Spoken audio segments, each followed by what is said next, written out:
So finally, we get to the top of the 10 o'clock hour, 9:57 p.m. to be precise, and we get the John Cena music. And it's his hometown.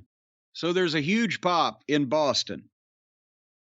And he comes in, soaks it in, et cetera, et cetera. But before he speaks, Austin Theory, music and entrance. And they're doing the in-ring promo. And remember, we said, okay, let's see if Theory can hang with a superstar. That'll be a test.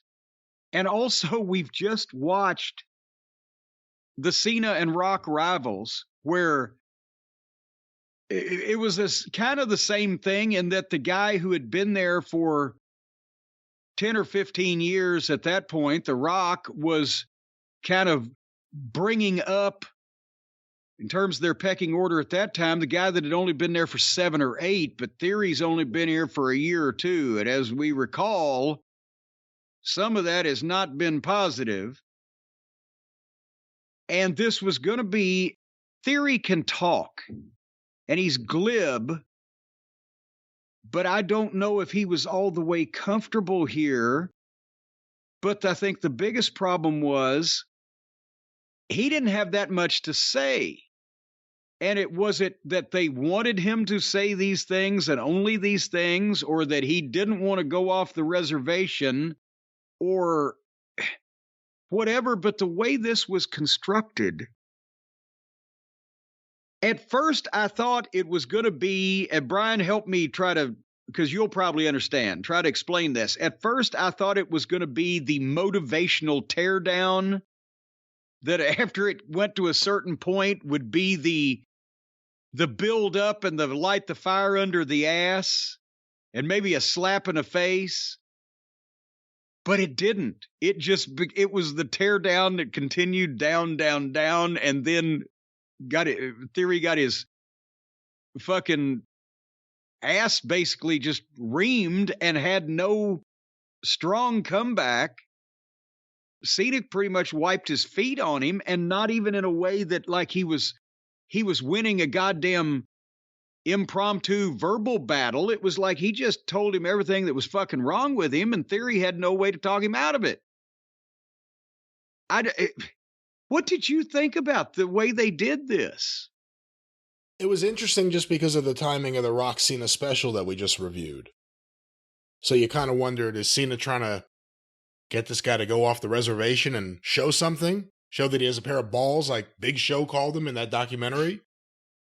Or was Austin Theory, who's been embarrassed over and over again, despite titles and suitcases or whatever, was he told to go out there and just take a beating from John Cena on the mic?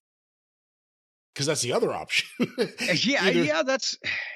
which doesn't make much sense, again, building to this match at all. We've all seen something in Austin Theory to the point where I would have to believe if John Cena watches the show, he's seen something in him, like a future opponent. I don't know about the start of this build. People were excited to see Cena. You know, it's easy to forget Austin Theory. He was treated like a clown. He was in the main event, well, whatever you want to call it, last year with Austin and Vince McMahon and Pat McAfee. Yeah. He was in the middle of all of that. Here we are a year later. He should be thought of a little differently, and there's Cena just dressing him down. Is it to bring something out of him in character or beyond? I don't know. Well, that's what I thought, and maybe there will be that chapter, but it was left pretty much, a fucking point taken here.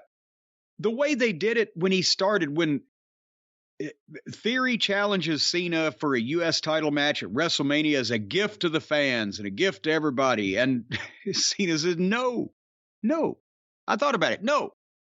And he tells Theory that he and the people, we don't care about you. We don't care about you because we don't believe you, because you don't believe you. And then John started saying stuff like, I've been in your shoes. I'm your ghost of Christmas future.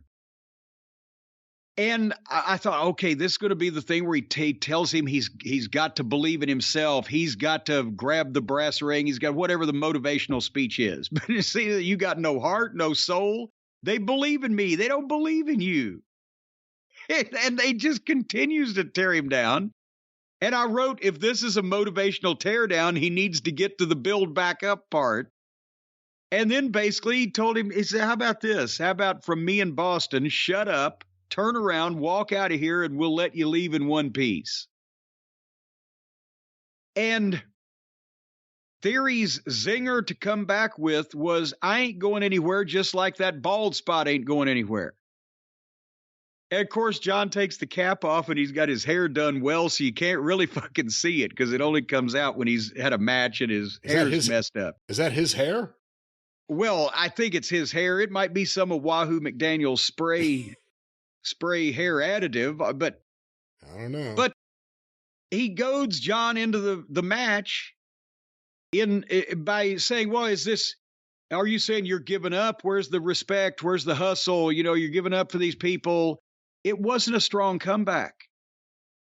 And then Cena fires back in, hey, just because, they pipe in fake crowd noise in your, I'm like, Jesus Christ. Because it's true. And so then Cena asked the fans, yes or no, should I wrestle this fucking clown, basically? And of course they say yes. And he says, okay. And then so you'll lose everything. I may not care about you, but I'll never give up on them. So this is the worst mistake you've ever made. And fucking walked off and left him after tapping him in the balls. Tapped him in the balls. You don't have it here in your head. You don't have it there in your heart. And then he knuckled him in the fucking nads. You don't have it here. And then he walks over to the entrance and gives Cody a big introduction. Did you like how that came up? That was weird because I didn't know the way he did it. It was like, is Cody going to go kick the shit out of the guy who just got embarrassed? Like, what's about to happen? But no, it's just to come out and wave. Much mutual love. That was the thing. They're in Boston. John Cena's on television. Just in case anybody was confused as to whether they should consider Cody the top babyface in the company. Well, here, I'll tell you who somebody... Theory, you're not ready for WrestleMania, but this guy is, and I want to introduce him. And boom, and out comes Cody, and they shake and hug and whisper, hold their arm up, and there you go. It's like fucking Andre coming in and congratulating Hogan. I agree with you, but I was looking at it from the other perspective. What's Theory doing while all this is happening? Oh, he's standing there with his fucking aching nads in his fucking palm of his hand.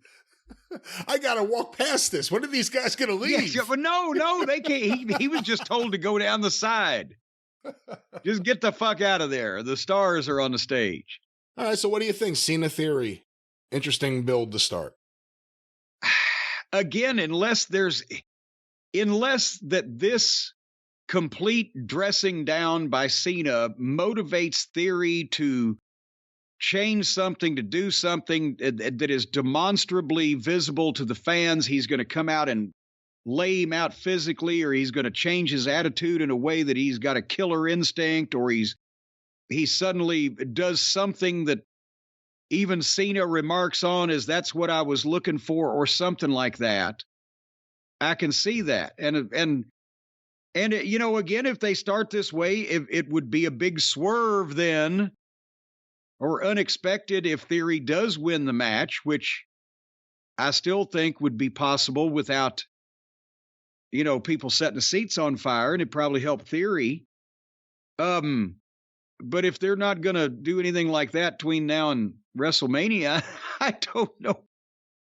They've got to, because they just left this guy flattered in a fucking turd in a punch bowl. The only other thing could be there are times, and you know this, WWE just wants to embarrass people.